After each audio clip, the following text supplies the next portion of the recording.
Saludos, estimados estudiantes del CONET.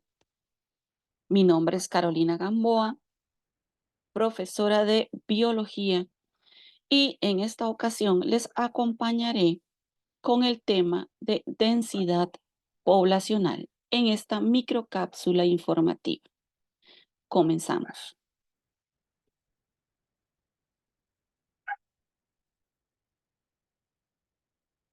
El objetivo de este tema es explicar propiedades y cambios de las poblaciones biológicas, crecimiento poblacional, potencial biótico y resistencia ambiental.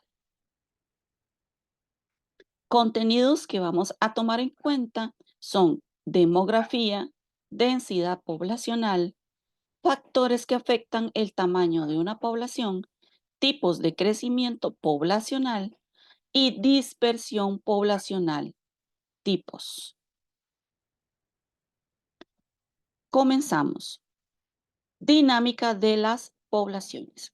En todas las poblaciones, y no estamos hablando solamente de la población humana, sino en poblaciones de todas las especies que conocemos, existe una dinámica que hace que estas poblaciones aumenten en tamaño o disminuyan su tamaño o se mantengan con el tiempo estables. Esta dinámica de población incluye entradas a la población y salidas de la población. Estas dos hacen que la población total de una determinada especie aumente en tamaño o disminuya. Para esto se deben dar entradas y salidas, como les repito.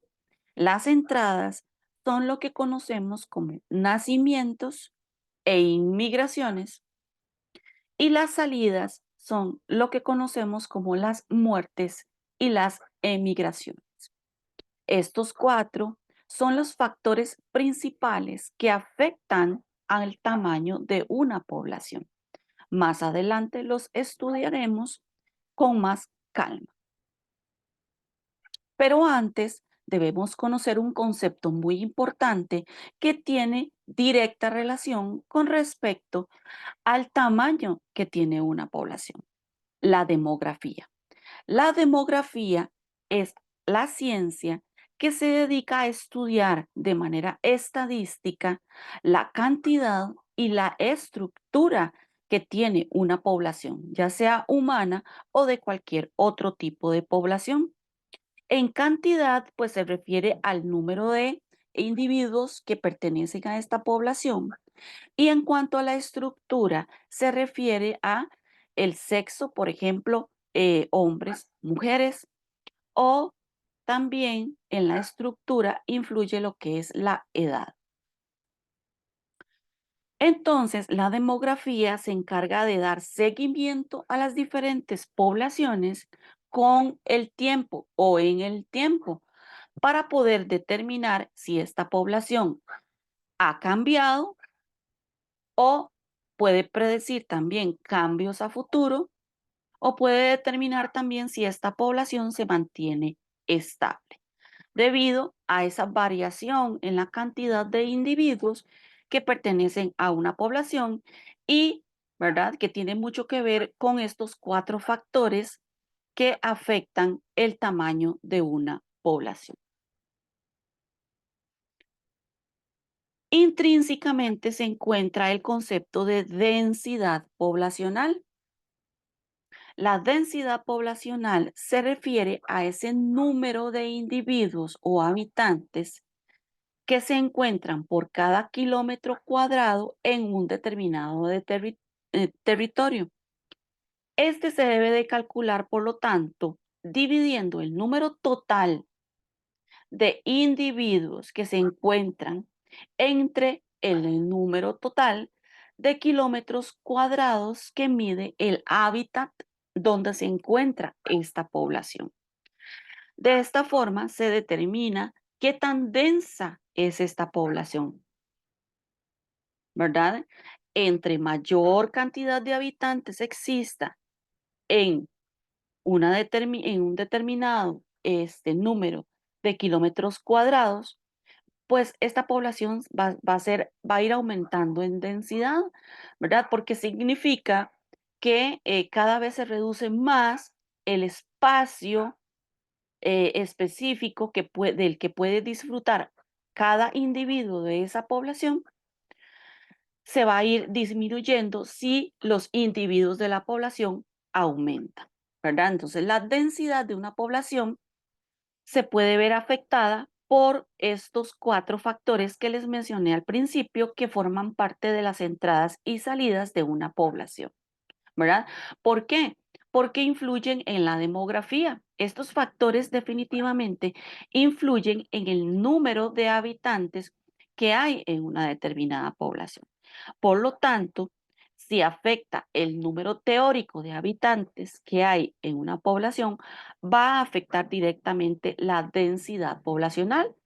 Por ejemplo, si en una determinada población se presentan muchas salidas y pocas entradas, quiere decir que el número de habitantes de esta población disminuye, ¿verdad? Por lo tanto, la densidad también disminuye. O sea, esta población no pasa, cada individuo dispondrá de más espacio, ¿verdad? En su hábitat por per cápita, por decirlo así, ¿verdad? Por individuo.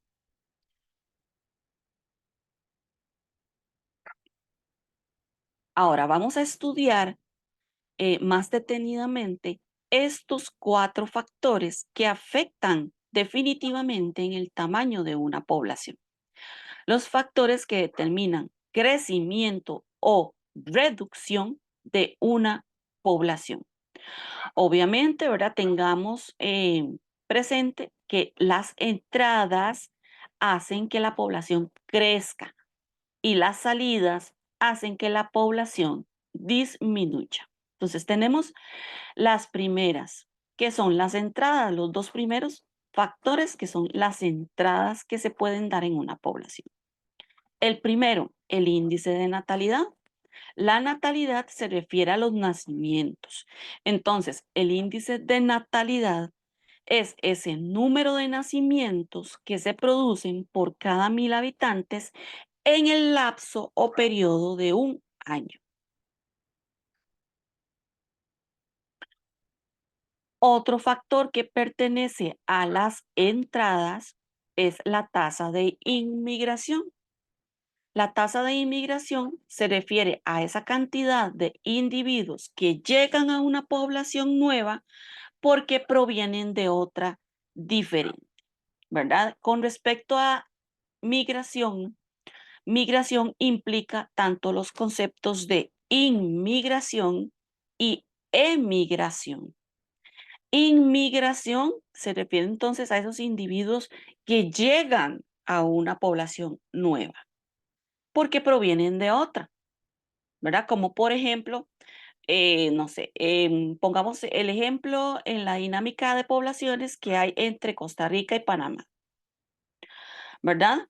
Los panameños que llegan a nuestra patria, a nuestra Costa Rica, son inmigrantes de Panamá, ¿verdad? Pues ellos están llegando a una población nueva, que es la población tica, la población costarricense, pues provienen de otra a la cual pertenecían, que era a la población panameña, ¿verdad? Entonces, estos individuos, siguiendo con el ejemplo de la inmigración de panameños, ellos son inmigrantes desde el punto de vista de nosotros, los costarricenses, ¿verdad? Pero son emigrantes desde el punto de vista de los panameños, ¿verdad? Pues están emigrando, están saliendo de su población natal para pertenecer a otra población o llegar a otra población diferente. Entonces, inmigración y nacimientos son dos factores que se conocen como entradas a una población. Vamos ahora entonces con los dos últimos factores que son o representan las salidas de una población. Tenemos primero la tasa de mortalidad, ¿verdad? Todos nos relacionamos o conocemos a qué se refiere este concepto de mortalidad, ¿verdad? Mortalidad está directamente relacionado con lo que es las muertes. Entonces, la tasa de mortalidad es ese número de muertes que se producen por cada 1.000 habitantes, también en el lapso de un año. Como pueden ustedes observar, para sacar tanto la tasa de mortalidad como la tasa de natalidad, se debe de tomar en cuenta o hacer esta estadística en un tiempo determinado que es un año.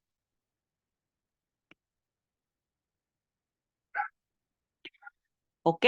El cuarto factor que puede afectar el tamaño de una población pertenece al de las salidas, que es la emigración, ¿verdad? Volviendo al concepto de los panameños serían emigrantes de su país, pero inmigrantes en nuestro país, ¿verdad? Entonces, la tasa de emigración representa ese número de individuos que deja o abandona su población natal para pertenecer o cambiar a otro tipo de población.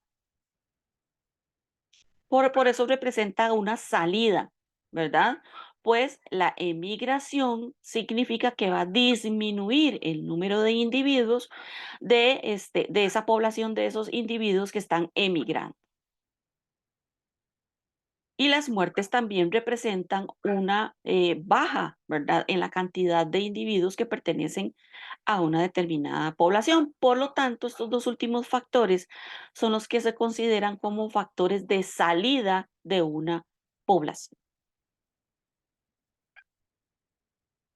El índice de crecimiento es un concepto muy importante que ustedes deben de tener claro.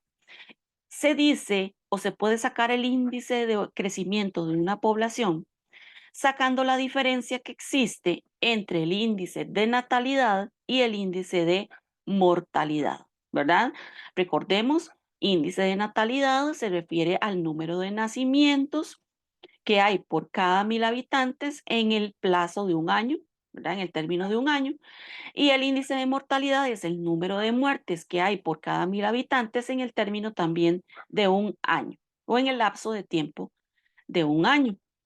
Obviamente, se dice que una población tiene un índice de crecimiento favorable cuando el índice de natalidad es mucho mayor al índice de mortalidad. Es decir, cuando el número de nacimientos que se registran es muchísimo mayor al número de muertes que se registran. Ahí se dice que el índice de crecimiento de esa población es favorable. De lo contrario, sería un crecimiento desfavorable, pues si tenemos un índice de mortalidad mayor que un índice de natalidad, significa que el número de individuos en esta población disminuye considerablemente. Entonces, gracias al índice de crecimiento se puede saber si una población está creciendo, se mantiene con el tiempo, no hay cambios en ella o está disminuyendo. Hay una ecuación para determinar cuál es el tamaño de una población. Si nos ponemos a analizar, ¿verdad? Si la natalidad representa la entrada, lo que representa lo contrario de esto en la salida sería la mortalidad. Y con respecto a la migración, ¿verdad? Inmigrantes Los inmigrantes representan entradas para una determinada población y los emigrantes representan salidas para una determinada población. Entonces, la ecuación para determinar cuál es el tamaño de una población toma en cuenta estos cuatro principales factores que determinan el tamaño de una población, ¿verdad? Que son los nacimientos, las muertes, las inmigraciones y las emigraciones.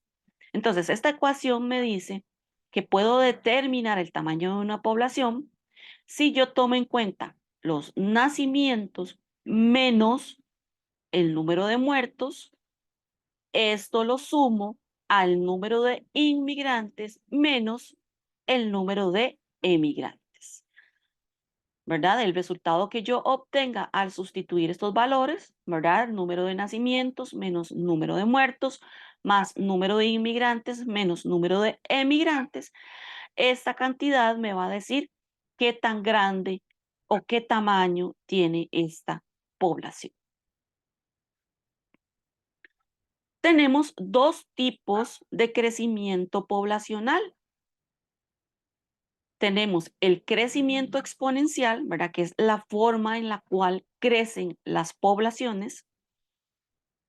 El crecimiento exponencial es cuando una población aumenta por un cierto factor en un periodo de tiempo dado y aumenta de manera eh, eh, paulatina, ¿verdad? O duplica o cada año va duplicando su tamaño.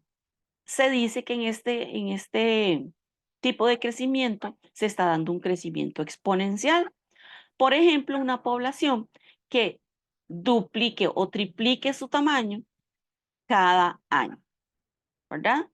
Eso se debe a un crecimiento exponencial, ¿ok? El segundo tipo de crecimiento es el crecimiento logístico. Ok, tenemos un crecimiento exponencial, pero ninguna población de cualquier tipo de especie va a crecer indefinidamente, ¿verdad? Porque si fuera el caso, si eso fuera así, pues el mundo completo, la Tierra completa estaría cubierta este, de bacterias, por ejemplo, ¿verdad? Que se producen muy rápidamente. Hay un control. ¿Quién pone el control al crecimiento de las poblaciones? El ambiente. El ambiente se encarga de que una población siga creciendo o pare de crecer. Ahí es donde entra en juego el crecimiento logístico. En el crecimiento exponencial, ¿verdad? Ya aprendimos, ya entendimos que es cuando una población, por ejemplo, duplica o triplica su tamaño o el tamaño o el número de individuos que pertenecen a esa población, por ejemplo, no sé, una población de conejos, ¿verdad? Cada año aumenta el doble, ¿verdad?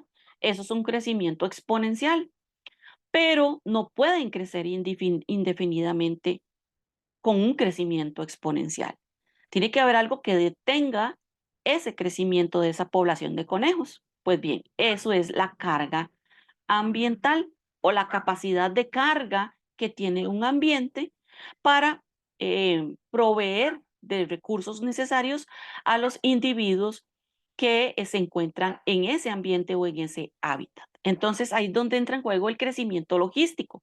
¿Por qué? Porque el crecimiento logístico se va a producir cuando la población aumenta hasta alcanzar un tamaño en que la capacidad de carga ambiental puede este, enfrentar, ¿verdad? En el momento en que la capacidad de carga de un ambiente ya no pueda sustentar las necesidades de estos individuos, de estas poblaciones, entonces esta población deja de crecer. ¿Verdad? Porque ya no hay recursos, porque si sigue creciendo, los recursos de alimento u otros recursos que necesitan para subsistir eh, se van a ver limitados, ¿verdad? Por lo tanto, la población podría disminuir drásticamente, ¿verdad? Dándose muertes de estos individuos por falta de alimento, por ejemplo, ¿verdad? Entonces, el crecimiento logístico se da o entra en juego cuando una determinada población alcanza el tamaño suficiente como para subsistir o sustentarse sus necesidades en el ambiente en el cual se encuentran, ¿verdad? Dejan de crecer, pues saben que si siguen creciendo, estos recursos que el ambiente les ofrece se van a ver limitados. Ahora bien, Siguiendo con el tema de poblaciones, hay diferentes formas en las cuales las poblaciones de las diferentes especies se dispersan en su hábitat, ¿verdad? A esto se le conoce como dispersión poblacional. Es la forma en la cual se dispersan en su hábitat, en su ambiente, las diferentes individuos que pertenecen a las diferentes poblaciones. Entonces, la distribución de las poblaciones se produce en función de los recursos que el ambiente les provee y también de acuerdo con las relaciones que la población mantiene entre sus individuos y con los de otras poblaciones. ¿Cuáles son estos eh, tipos de dispersión poblacional? Tenemos tres tipos. Tenemos la dispersión agrupada, la dispersión uniforme y la dispersión aleatoria. Vamos a ver cada una de estas. ¿En qué consiste cada una de ellas? Tenemos la distribución agrupada. Este tipo de distribución es la distribución en la cual se observa en la naturaleza más común, ¿verdad? Pues los individuos tienden a asentarse, ¿verdad? La mayoría de los individuos de diferentes especies, de poblaciones de diferentes especies, tienden a asentarse en un lugar, ¿verdad? Que les provee de alimento, ¿verdad? Y de todo lo que necesitan, refugio, para poder multiplicarse, ¿verdad? Para poder crecer como población. Entonces, se da mucho este tipo de distribución agrupada, pues este tipo de distribución los caracteriza debido a que ellos se juntan, ¿verdad? Se agrupan para permanecer juntos y poder ayudarse unos a otros con respecto a condiciones adversas, por ejemplo, en el ambiente, ¿verdad? Por condiciones adversas, como por ejemplo el frío, o también por los recursos que ofrece este ambiente. Entonces tienden a agruparse, ya sea en grupos grandes o en grupos pequeños como, por ejemplo, sus núcleos familiares, ¿verdad?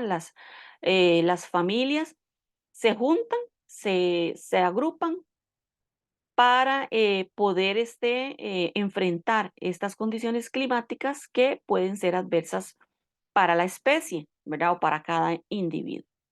Tenemos como ejemplo el pingüino emperador, ¿verdad? Para este tipo de distribución de poblaciones tenemos en la agrupada al pingüino emperador. Ellos tienden a juntarse para darse calor entre ellos cuando se dan esos ambientes hostiles en el hábitat en el cual ellos se encuentran, ¿verdad? El segundo tipo de distribución de las poblaciones es la distribución uniforme. Este tipo de distribución se da entre especies que deben permanecer espaciados entre sí, ¿verdad? O que haya una distancia entre estos, ya sea por territorialismo, ¿verdad? Como por ejemplo los leones, ¿verdad? Son territoriales, entonces, ellos tienen una determinada área en la cual ningún otro individuo, aunque sea de su misma especie, puede ingresar. O, por ejemplo, con respecto a plantas. Las plantas, algunas presentan este tipo de distribución, la uniforme, porque secretan sustancias tóxicas. ¿Para qué? Para que alrededor de ellas no pueda crecer ninguna otra planta que les pueda representar competencia para la obtención de recursos como luz, agua, sales minerales, etcétera, ¿verdad? Que lo necesitan las plantas para poder subsistir. Entonces, también este tipo de distribución se da en las plantas, como por ejemplo los pinos. Si ustedes han observado una plantación de pinos, entre ellos existe una distancia, ¿verdad? Son equidistantes los unos de los otros. Es porque ellos secretan unas sustancias tóxicas para que alrededor de estos no crezca ningún otro tipo de vegetación y no tener competencia. Incluso estas sustancias tóxicas podrían hacer daño, ¿verdad?, al pino que se encuentra vecino. Por lo tanto, es por esto que se puede observar en una plantación de pinos que estos se encuentran equidistantes, ¿verdad? O hay una distancia prudente entre uno y otro pino. Y es por estas sustancias tóxicas, ¿verdad? Que pueden dañarlos a ellos mismos. Esto se da en distribución uniforme, o a esto se refiere a una distribución uniforme. Los individuos de la población se encuentran espaciados entre sí de manera más o menos regular. Esto se debe a interacciones agresivas entre los individuos de las poblaciones, ¿verdad? Y les di dos ejemplos, como por ejemplo, ¿verdad? El territorialismo que puede, o que experimentan los o que ejercen los leones, por ejemplo, ¿verdad? O el ejemplo de los pinos con respecto a las especies vegetales, ¿verdad? Que secretan sustancias tóxicas para que otras plantas no crezcan a su alrededor y no representen una competencia para ellas. Y por último, tenemos la distribución al azar o aleatoria. Tenemos que cada individuo se ubica en el espacio. En el espacio del hábitat en el cual se encuentran, se ubica independientemente de la distribución de los demás individuos de la población. ¿Por qué se da esto? Bueno, pues porque, bueno, condiciones, las condiciones que le ofrece su ambiente, pues no son adversas, por lo tanto no ameritan una agrupación de individuos y tampoco hay una interacción de competencia entre estos individuos, ¿verdad? Pues no sé, se alimentan su nicho ecológico, ¿verdad? O la función que realizan dentro de su hábitat son muy diferentes, por lo tanto no hay una competencia. Pero este tipo de distribución es muy rara en la naturaleza, pues generalmente entre las especies, ¿verdad? Entre individuos de una misma especie o de diferentes especies se dan competencias, se da esa rivalidad por obtención de recursos. Entonces, este tipo de distribución es muy rara en la naturaleza. La que se ve más, ¿verdad? O la que se puede observar más en la naturaleza es la de la distribución agrupada. Entonces dice que, bueno, para la distribución al azar o aleatoria, cada individuo se ubica en el espacio independientemente de la distribución de los demás individuos de la población. Este tipo de distribución se presenta y es común cuando no hay interacciones ni de atracción o de repulsión entre los individuos, lo que generalmente no sucede en la naturaleza. Las poblaciones con distribuciones aleatorias suelen ser muy raras, ya que la mayoría de ellas muestra una tendencia a la agrupación. ¿Por qué? Porque muestra una tendencia a la agrupación, porque generalmente las diferentes poblaciones de diferentes especies se encuentran en un hábitat, ¿verdad? Tienden a asentarse en un determinado hábitat que le ofrece los recursos necesarios para poder subsistir y multiplicarse y preservar la especie, ¿verdad? Entonces, cuando encuentran ese hábitat que les ofrece esos recursos, tienden a distribuirse de manera agrupada las diferentes poblaciones. Muy bien, esto sería esta microcápsula informativa sobre el tema de densidad poblacional. Muchas gracias.